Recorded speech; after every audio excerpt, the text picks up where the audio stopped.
സുഹൃത്തുക്കളെ, വളരെ പോഷകസമ്പുഷ്ടമായ മത്തൻ്റെ ഇല കേരളത്തിൽ ഉടനീളം ഉപയോഗിക്കാറുണ്ട്.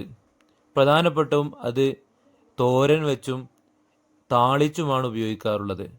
എന്നാൽ ഞങ്ങളുടെ നാട്ടിൽ അഥവാ വയനാട്ടിൽ ഇതിനുകൊണ്ട് അരച്ച് പ്രധാനപ്പെട്ടൊരു വിഭവം ഉണ്ടാക്കാറുണ്ട്. അതിന് ഞങ്ങൾ പറയാറുള്ളത് മത്തൻ്റെ ഇല അരച്ചത് എന്നാണ്. അതാണ് ഈ വീഡിയോയിലൂടെ നിങ്ങൾക്ക് പരിചയപ്പെടുത്തി തരുന്നത്.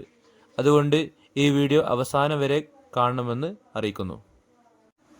മത്തൻ്റെ ഇലയിൽ vitamin A, C, K, B9 കൂടാതെ ഇരുമ്പ്, മഗ്നീഷ്യം, കാൽസ്യം, പൊട്ടാസ്യം തുടങ്ങിയ ധാതുക്കൾ മത്തൻ്റെ ഇലയിൽ ധാരാളം അടങ്ങിയിരിക്കുന്നു. അധികം മൂപ്പെത്താത്ത ഇളം തളിരുകളായ മത്തൻ്റെ ഇലകളാണ് അരക്കാൻ നല്ലത്. ഇതുപോലെ നാരുകൾ ഒഴിവാക്കി ചുറ്റുമുള്ള ഭാഗങ്ങൾ നുള്ളിയെടുക്കുകയാണ് ആദ്യം ചെയ്യേണ്ടത്. വേവിച്ചതിന് ശേഷം അരച്ചു കഴിഞ്ഞാൽ ഇത് വളരെ കുറഞ്ഞു പോകുന്നതുകൊണ്ട് അത്യാവശ്യം മത്തൻ്റെ ഇല ഇതിനു വേണ്ടി നുള്ളിയിടണമെന്ന് പ്രത്യേകം ഓർമ്മപ്പെടുത്തുന്നു.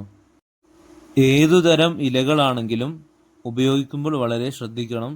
അതിൽ അണുക്കളില്ല, പുഴുക്കളില്ല, പുഴുക്കൾ മുട്ടയിട്ടിട്ടില്ല, പുഴുക്കൾ തിന്ന ഭാഗവും ഉപയോഗിക്കാൻ പാടില്ല. ഇത്രയും കാര്യങ്ങൾ നമ്മൾ പ്രത്യേകം ശ്രദ്ധിക്കണം.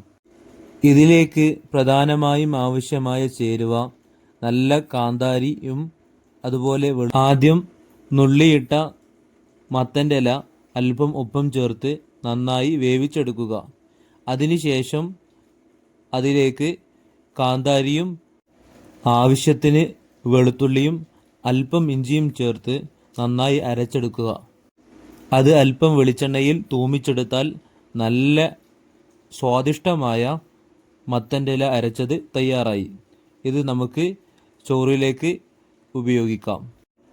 ഇതുപോലത്തെ നല്ല അറിവുകൾക്ക് വേണ്ടി ഈ ചാനൽ സബ്സ്ക്രൈബ് ചെയ്യുക. ഈ അറിവ് മറ്റുള്ളവരിലേക്ക് എത്താൻ വേണ്ടി നിങ്ങൾ ഷെയർ ചെയ്തു കൊടുക്കുക.